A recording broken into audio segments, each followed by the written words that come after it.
What's up everyone, it's just Blaze89. Today's video we're going to be doing the best class setup for the Carv 2 tactical rifle in Call of Duty Black Ops Cold War. We're going to be using the Gunfighter wildcard so we can have extra attachments. This is a really good gun. It's a 3-round burst fire weapon, so it fires 3 rounds every time you pull the trigger. Has a fast fire rate and the interval between bursts really isn't that long, so it's almost like it's full auto. So the first attachment we're going to go with is going to be the Vision Tech 2x optic. That's going to be to give us increased zoom on our sight, obviously, but mainly because I like the black reticle. It's easier to see what you're shooting at. Some of the red dot ones tend to go invisible on certain backgrounds, so this is my preference, but you can go with any optic you want, really, whatever you're comfortable with. The second attachment is going to be the Infantry Compensator. That's going to give us a plus 25% to our vertical recoil control. It will give us a minus 10% to our horizontal recoil control. This isn't going to be a problem because it will be counterbalanced by attachments further down the list.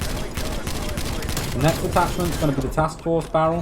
That's going to give us plus 8% damage, plus 33% effective damage range, which will take us from 45 meters to 60.99 meters, so basically 61 meters, which is quite a good boost, especially as we want this gun to be played at medium to long ranges. We'll also get a bullet velocity boost of plus 50%, which will take us from 600 meters a second to 907 meters a second. Again, just making our bullets get down range faster so we can hit those targets at long range quicker and more effectively. Next, we're going to be having the Ember Sighting point. That's going to give us, sorry about that, also in the Task Force barrel we do get a penalty of 10% to vertical and horizontal recoil control again, but again we will be countering that with the Field Agent Foregrip. The next attachment is going to be the Ember Sighting point. That's going to give us a 10% penalty to both sprint to fire time and aim down sight time, but it will give us a 30% boost to hip fire accuracy, just in case we get into a close range gunfight and we don't have time to switch to your secondary weapon. You can use this instead on hip and it's not too bad.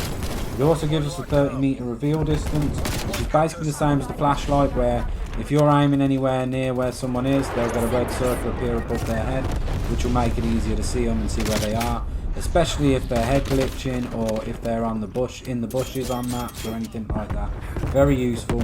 You don't necessarily have to see the player, you can see the red dot and aim just below it and you're good to go. The next attachment is going to be the Field Agent Foregrip.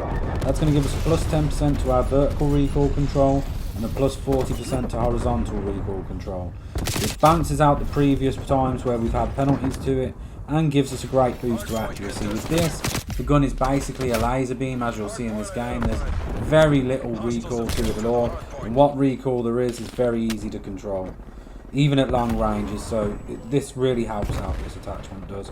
As again, it will give us a penalty of minus 16% to our shooting movement speed, but we don't mind that because I don't intend to be playing with a rushing play style with this gun anyway. If I was going to do that, I'd use something different like an SMG. Anyway, we're using this for long to medium range engagements, meaning we're mainly going to be holding lines of sight and picking our shots and just keeping things at range, so we really don't need that. It doesn't affect us, the shooting movement speed.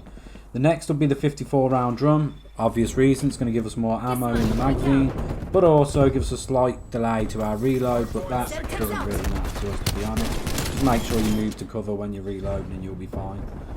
Next, we're going to have the Serpent Wrap. That's going to give us a plus 25% to our aim down sight time, so a good boost there, and a minus 10% to sprint to fire time. Again, the sprint to fire time issue doesn't really matter that much, but that's going to be counterbalanced anyway by the next attachment, which is the CQB Stock, which is going to give us a plus 30% sprint to fire time, which again is useful if we do get caught out in a close range gunfight. Combined with the hip fire accuracy boost, both are going to work together well if we do have to get caught out at close range and can't switch to our secondary. It does give us a 15% hip fire accuracy penalty, but again this won't matter because we just got a 30% boost from the Ember Sighting point. Now that's all the attachments for this gun. Again, very good and best to keep at medium to long range. It can be used up close, but I wouldn't really recommend it. The secondary weapon I like to use to this is the same as I do for every class I have, pretty much every class anyway, and that's the Diamante. The pistols, I have dual wield on them because they absolutely melt people. Sorry about that. On that we have the Task Force barrel, which is going to give us a plus 13% damage, 40% damage range, and 120% boost to bullet velocity. Then we have the SWAT 5mm laser sight, which is going to give us a plus 35% to hip fire accuracy, which is very important because we're dual wielding, so we can only hip fire.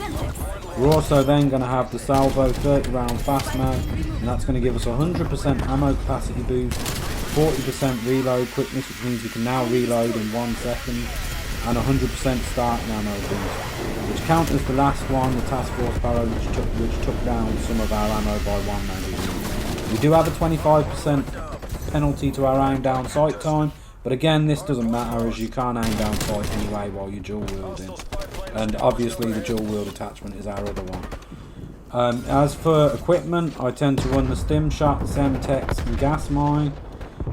My perks are flak jacket, obviously to reduce explosive damage, assassin just to exploit the ridiculous score streak system here because you get additional bonus score for killing someone on a streak. The higher the streak they are, the more bonus score you get, so that's always useful to have. And we're going to have cold-blooded, so its score streaks won't target you.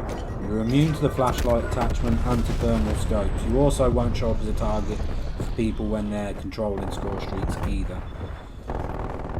This is useful because obviously people can't use the flashlight attachment to spot you, and also obviously saves you on kill streaks. There's no point in running Ghost because we're not going to be moving a lot, so we'd pop up anyway, and no point in running Ninja because again we're not going to be moving a lot, so we don't need Ninja to put our footsteps because we're not going to be running around the map all that much with this class setup.